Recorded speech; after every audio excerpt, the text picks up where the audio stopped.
समस्त को Odisha career hub channel को स्वागत। आज आम जाना ओडिशा शिशु सेविका रिक्रुटमेंट 2025 विषय जो थी कि 45,000 पोस्ट वैकेंसी बाहरी तार डिटेल्स विषय आम जाना। फास्ट जानीदे आमर शिशु सेविका क्या कह जाए। आमर शिशु सेविका हूँ जातीय शिक्षा नीति 2020 अनुଯାयी सरकारी प्राथमिक विद्यालय गुड़िक आमर जो नूतन प्रारंभिक शैशव शिक्षा केन्द्र अच्छी शिशु बाटिकार सहायक कर्मचारी भाव में कार्य करेंगे। यही केन्द्र गुड़िक 5 ରୁ 6 वर्ष बयसर पिलामानंकु सेवा जगाइबे, जार प्रथम लक्ष्य हूँ प्राक प्राथमिक स्तर में मौलिक साक्षरता शिक्षा को उन्नति करिवो, जहाँफल आमर शिशु जो शिक्षक मैंने अच्छा से अधिक हूँ शिक्षा पर ध्यान दे पारे। एगुड़िक हूँ आमर ये शिशु सेविका को से सरकारी विद्यालय नियुक्ति करा शिशु बाटिका स्थापित होइछि। चलतु आम तार डिटेल्स विषय आज आम जाना। आमर हूँ नेम ऑफ द ऑर्गेनाइजेशन किए आमको ये करिसेंती आमर WCD डिपार्टमेंट जोटा कि हूँ department of women and child development department. एटा हूँ परमानेंट जॉब। आम तो जानिले 45,000 वैकेंसी बाहरी जोटा को आम शिशु सेविका कहुच्छे। शिशु बाटिका जो थी अच्छी से शिशु सेविका माने रहिबे। एथरे हूँ एप्लिकेशन कौन रोचे ना ऑफलाइन रोचे। ओडिशार ऑल ओडिशा कैंडिडेट जो मैंने महिला केवल अप्लाई करेंगे। आम यहाँ पोस्टिंग हूँ केवल ओडिशा बाहर नुहे।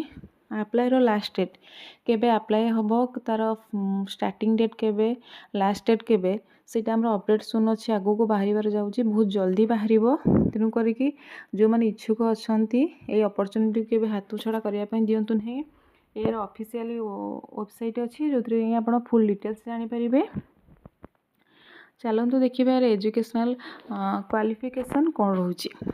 एजुकेशन क्वालिफिकेशन रोचे जी कैंडिडेट से हूँ साक्षरता होते ओडिया नॉलेज थी आ से हूँ 10th पास होते। देन देखा आम तार हूँ सिलेक्शन प्रोसेस कौन रही। सबुठ बहुत खुशी कथा ये कौन सी एग्जाम ना कि कौन स्किल टेस्ट हेनी, केवल आमर डॉक्यूमेंट वेरिफिकेशन हम ताकू आधार करी आमर शिशु सेविका मानक नियुक्ति दिज्व।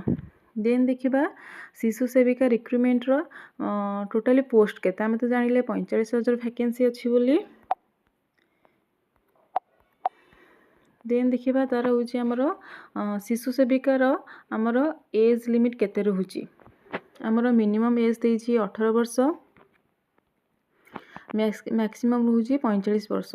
आम समस्त जानते एज रिलैक्सेशन रोचे जो ओबीसी कैंडिडेट से 3 वर्ष, जो मानकर एक्स सर्विसमैन 5 वर्ष, एमती सब एज रिलैक्सेशन रोचे। देन देखिए आमर ओडिशा शिशु सेविकार इम्पोर्टाट डेट केबे मु कही आगू को आसपा जाऊँगी बहुत जल्दी बाहर जाऊँगी। सबुठ बड़ खुशी कथा हूँ कौन सी एप्लिकेशन फी ना जेंट्स जनरल हूँ ओबीसी हूँ SC ST हूँ आमर कौन सी एप्लिकेशन फी ना। देन देखा ओडिशा शिशु सेविकार आमर कौन कौन डॉक्यूमेंट्स दरकार। ऑल एजुकेशनल क्वालिफिकेशन सर्टिफिकेट जो 10th class pass certificate, caste certificate दरकार आमर, रेसिडेंस सर्टिफिकेट। हाँ आ गोटे हूँ तुम नेम वैलिड मोबाइल नंबर दरकार। तापर आम देछि recent colour passport size photo दरकार। आमर हूँ 1 ID प्रूफ आधार कार्ड हो, भोटर कार्ड हो, पैन कार्ड हूँ दरकार, आ गोटे एम्प्लॉयमेंट एक्सचेंज रजिस्ट्रेशन सर्टिफिकेट भी दरकार। देन देखा आमर सालारी केते रोचे। आमर जे शिशु सेविका रिक्रुटमेंट 2025 सालारी रोचे 3,000 मासकू 3,000 मिल।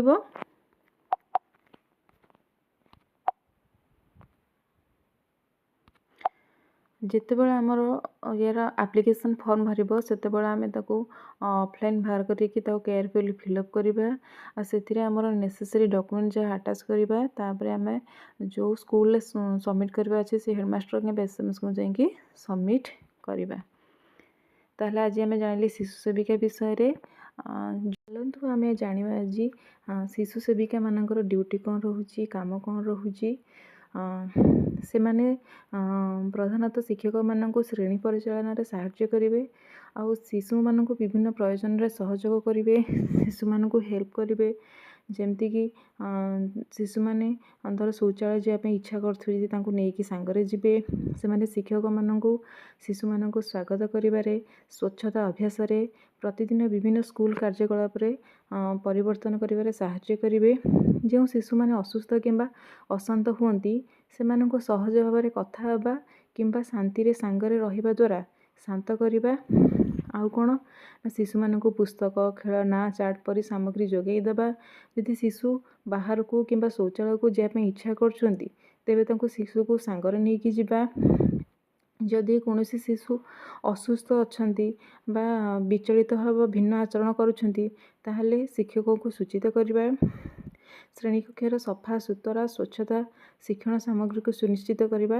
ଏସବୁ ରହୁଛି ଶିଶୁ ସେବିକାର ତାଙ୍କର କାର୍ଯ୍ୟାବଳୀ ରହୁଛି। ଯେଉଁଠି 30ରୁ 100 ପିଲା ରହୁଛନ୍ତି ସେଠି ଜଣେ ଶିଶୁ ସେବିକା ରହିବେ।